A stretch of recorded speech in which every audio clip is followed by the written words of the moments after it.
it would take a 2/3 vote for him to be ousted from his leadership role. And so far, we haven't seen a real concerted effort for that to happen.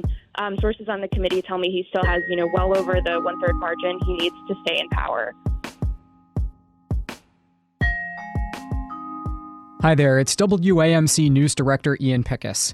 And on this episode of the WAMC News Podcast, my conversation with Boston Globe reporter Emma Platoff. It comes as the controversial head of the Massachusetts Republican Party is facing new headwinds. The Boston Globe reports several major donors are threatening to cut ties if Chairman Jim Lyons is not replaced, in a letter obtained by the newspaper. The 2022 election cycle is ramping up in a state where Democrats hold control of the statehouse and most statewide offices, except for the governorship. I spoke with Emma Platoff on Tuesday. For people who haven't followed every twist and turn in this story, let's start by talking about Jim Lyons. Who is he and why is he getting so much attention lately? Yeah, great question. Jim Lyons is the controversial head of the Massachusetts Republican Party. So if you can imagine a New England Republican, you're probably picturing someone who's relatively moderate, who maybe is not such a huge fan of former President Donald Trump, someone who doesn't wade into national controversies, someone like Charlie Baker, the very popular governor here. Jim Lyons is the polar opposite of that. He's a social conservative, a former state lawmaker, very anti-abortion. He was perhaps the most anti-abortion state lawmaker in the House when he served. And since 2019, he's been the head of the Massachusetts GOP.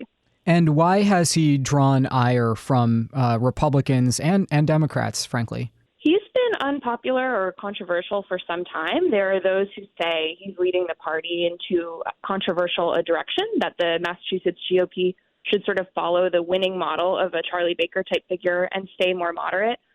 There are those who say he is not helping the party fundraise. The party has a lot less cash on hand than it did when he took over just over 2 years ago. There are those who say he's not providing enough support to legislative candidates.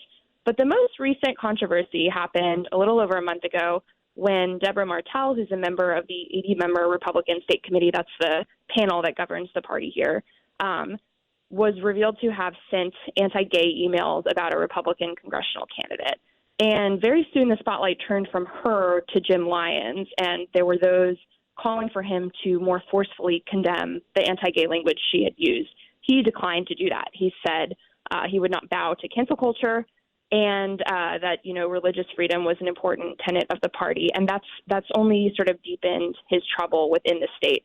There were nearly every member of the Republican caucus of the Massachusetts House strongly condemned him and said he should step down if he wouldn't condemn her words more strongly. Does he have any support remaining within the party? He certainly does. So the 80-member Republican State Committee I mentioned, he has a lot of support on that committee. It would take a 2/3 vote for him to be ousted from his leadership role. And so far, we haven't seen a real concerted effort for that to happen. Sources on the committee tell me he still has, well over the 1/3 margin he needs to stay in power. As your story points out, it's an interesting dynamic in Massachusetts because registered Republicans make up only about 10% of voters in the state. Donald Trump did not do well in Massachusetts, and Governor Charlie Baker distanced himself from Trump and really Trumpism in the last election cycle. What's the state of the relationship between Governor Baker, who hasn't yet said that he'll seek a third term or not, and the state party right now? Governor Baker and Jim Lyons used to be allies. They endorsed one another in 2018. There were campaign events for each other. But the relationship has chilled in the last few years. We've seen kind of a break between the party's fundraising operation and Baker's fundraising operation. And Baker has condemned Deborah Martell, the state committee member who made the anti-gay comments. So we know that that's not as close a relationship as it once was. And the stakes here are high, right, for the Republican Party. I think you alluded to this. You already have a tiny vote share in a state that most people think of as being very blue, very liberal.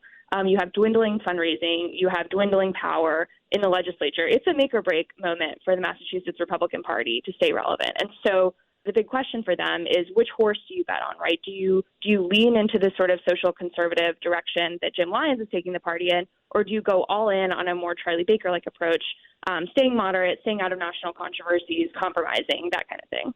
Lyons has certainly doubled down and dug in, at least from what we can tell from his public statements. What has he said in his own defense? Well, Lyons defends his role in shaping the party. He says, if we're not going to stick up for Republican principles, then what are we even doing here? The line from his supporters has been, Republicans have held the governor's office in Massachusetts for almost all of the last 30 years, and what has it gotten them, right? They still have tiny minorities in the legislature. There are a lot of priorities, policy priorities they have that don't get much traction under the Democratic House Speaker and Senate President here.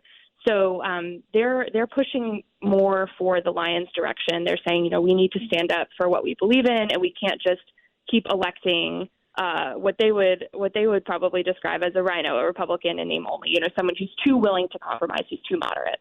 Tell us about this letter that you obtained. Yeah. So earlier this week on Monday, 16 donors who've given to Republican candidates and causes in the past wrote that they will no longer donate to the Massachusetts Republican Party under its current leadership. They said they've lost faith in current party leadership, referring to Lyons, and they cite a number of incidents, including the anti-gay comments by an elected Republican that we mentioned earlier. And they actually take it a step further than that. They promise to raise $1 million for the party if it, quote, reorients party leadership. So I think that's a nice euphemism for, if you get rid of Jim Lyons, we will write you a fat check. There were 16 donors who signed on to this letter. And I just think it's important to note that while many of them they've given to Republican candidates and causes, and many of them to the state committee in recent years, many of them have also given to Democrats and to more moderate Republican candidates. So I think that there are those on the right who might say, hey, who cares? These weren't our sort of diehard social conservative donors anyway. We don't need you guys if you're also going to give to Maura Healey and to, Robert DeLeo, the former House Speaker. So these are folks who in some cases have written checks to people on both sides of the aisle. Is there anybody seen as a likely successor to Lyons? There are certainly those who would like his job. There's a state representative on the committee, Sean Dooley of Norfolk, and he ran against Lyons this January and narrowly lost. I haven't asked him lately whether he'd like the position, but certainly there's the more moderate establishment wing on the Republican State Committee who would love to see one of their own in power. It occurs to me to ask about the other side of the aisle. Democrats, of course, they've had their share of heartbreak in statewide elections. They've lost to Charlie Baker decisively twice. How unified are the Democrats as they try to figure out who their gubernatorial candidate will be and head into 2022? Well, there's a long way to go in the Democratic primary for governor. We have 3 declared candidates right now, each sort of staking out their own position in the race. I think it's way too early to say whether they'll unify behind a single candidate. We still have people we're watching to see if they enter the race. The number one person on that list is Attorney General Maura Healey. But if you're a Massachusetts Democrat, the implosion right now in the Massachusetts GOP is only good news for you. This is already a party that's a major underdog in the state, and for these internal divisions to be happening now is great news for Massachusetts Democrats. And certainly any more challenges for Republican fundraising are only better news for Massachusetts Democrats running for governor. In your mind, does what's happening among Republicans in Massachusetts echo what we're seeing, in other states and nationally? And as I ask that question, what's in my mind is, in New York, the state Republican committee is hosting a fundraiser with President Trump in the Hudson Valley next month. And it comes as, Congresswoman Elise Stefanik, a very close Trump ally, has ascended to the number 3 Republican in the House. And another Trump ally is the presumptive GOP nominee for governor next year. Trumpism and how it relates to people like Jim Lyons seems to be playing an outsized role in party politics even after what happened in 2020. I think that's absolutely right. Every Republican candidate, every Republican committee, every state party in this country is grappling with this question right now. Are we the party of Trump? Are we not the party of Trump? Who are we the party of? What is the Republican Party after Trump? And in Massachusetts, what we're seeing is a version of that question playing out, right? You have a more socially conservative faction chaired by Jim Lyons, the current head of the party, who say, we're all in on Trump. We support him. We'd love to host him, I'm sure, if he'd ever want to do a fundraiser for them. They want his allies to come speak. And then you have folks like Charlie Baker, who has shown how successful he can be running statewide in Massachusetts, who has shown how popular he remains after 2 terms in office. who said he didn't vote last year and who has really tried to stay out of the national controversies led by Trump. So I think it remains to be seen where the party goes after this, but it's certainly a major question here in Massachusetts. Boston Globe reporter Emma Platoff, thank you so much for taking the time to speak with us. Really appreciate it. Thanks for having me. All right, that does it for this episode of the WAMC News Podcast. Thanks so much for listening. Until next time, I'm Ian Pickus.